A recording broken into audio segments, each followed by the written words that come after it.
गिरेंगे उठेंगे संभल जाएंगे, गिरेंगे उठेंगे संभल जाएंगे, हाथ भी मिलाएंगे गले भी लगाएंगे। मुझे अपनी कलम से लिखने का शौक है, दोस्तों वक्त का इंतजार करो, मंजिल तक भी पहुंच जाएंगे।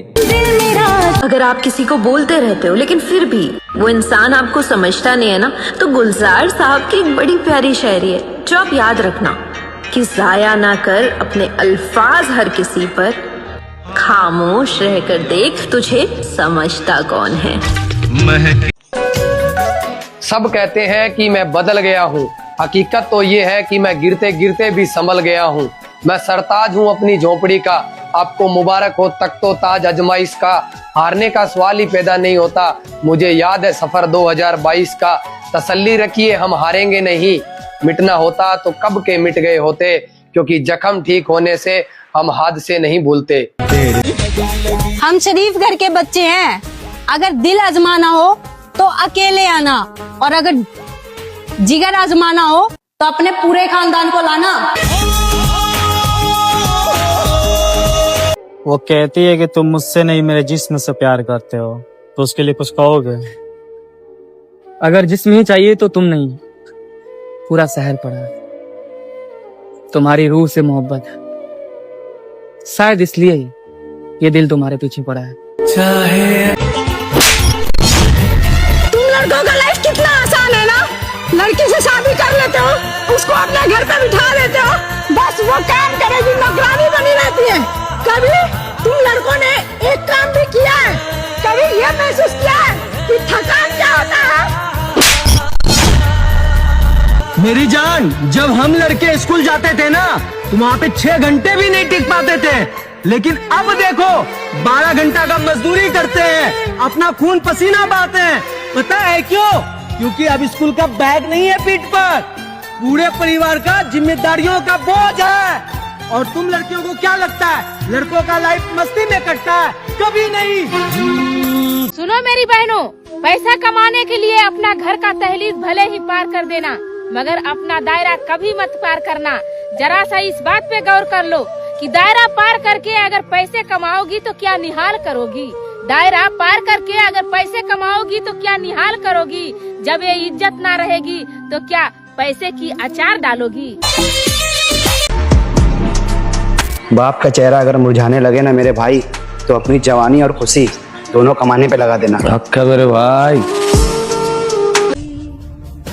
पोरांच्या पॅन्टीची साधी चेन जरी उघडी राहिली ना तरी सुद्धा त्यांना स्वतःचीच लाज वाटते, आणि या पोरी कुठं कंबरच दाखव, कुठं पाठ दाखव, कधी मागून दाखव तर कधी पुढून दाखव, आणि वरून काय बोलतात, पोरांची जात चांगली नाही, आधी स्वतः सुधरा आणि मग पोरांच्या चरित्र्यावर बोट उचला।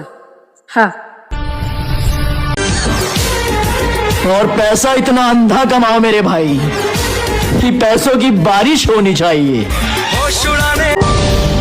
કે તમારા ચરિત્રને એટલું પવિત્ર રાખો ને કે તમે જ્યારે ઘરની બહાર જાઓ છો ત્યારે નીચું ના જોવું પડે, અને સાહેબ ઘમંડ કરવો હોય તો રૂપનો નહીં પણ આ ચરિત્રનો કરજો, કેમ કે અહીં રૂપની કિંમત કરતા વધારે ચરિત્રની કિંમત વધારે છે, યાદ રાખજો। पत्नियां अक्सर पतियों को ताने मार देती हैं कि सुबह ऑफिस निकल जाते हो, पूरा दिन अपने काम में मशगूल रहते हो, घर आके अपने लैपटॉप या फोन में लग जाते हो, खाना खाते हो, सो जाते हो, हमें तो कभी वक्त ही नहीं देते। अगर मर्द सुबह काम पे ना जाए तो तुम रानी नहीं नौकरानी बन जाओगी। मर्द अगर पूरा दिन काम ना करे तो 2 वक्त के खाने के लिए दर दर की ठोकरें खाने पड़ेंगी। मर्द अगर शाम को वापस आके काम ना करे तो उसके बच्चों का भविष्य चुल्लू भर पानी में डूब जाएगा। हर मर्द चाहता है अपने परिवार के साथ सुकून के 2 पल बिताना, लेकिन जिम्मेदारियों के चक्कर में वो अपने सुकून का दम घोट देता है। जो मर्द शादी से पहले 1 मिनट चुप नहीं होता था, शादी के बाद वो खुद को मौन कर देता है, क्योंकि वो जानता है उसकी खामोशी ही पूरे परिवार का भविष्य है। पूरे परिवार। अगर हो पछतावा अपनी करतूतों पर तो लौट आना मेरी जान, हम वही मिलेंगे जहाँ तुम हमें छोड़ के गए थे।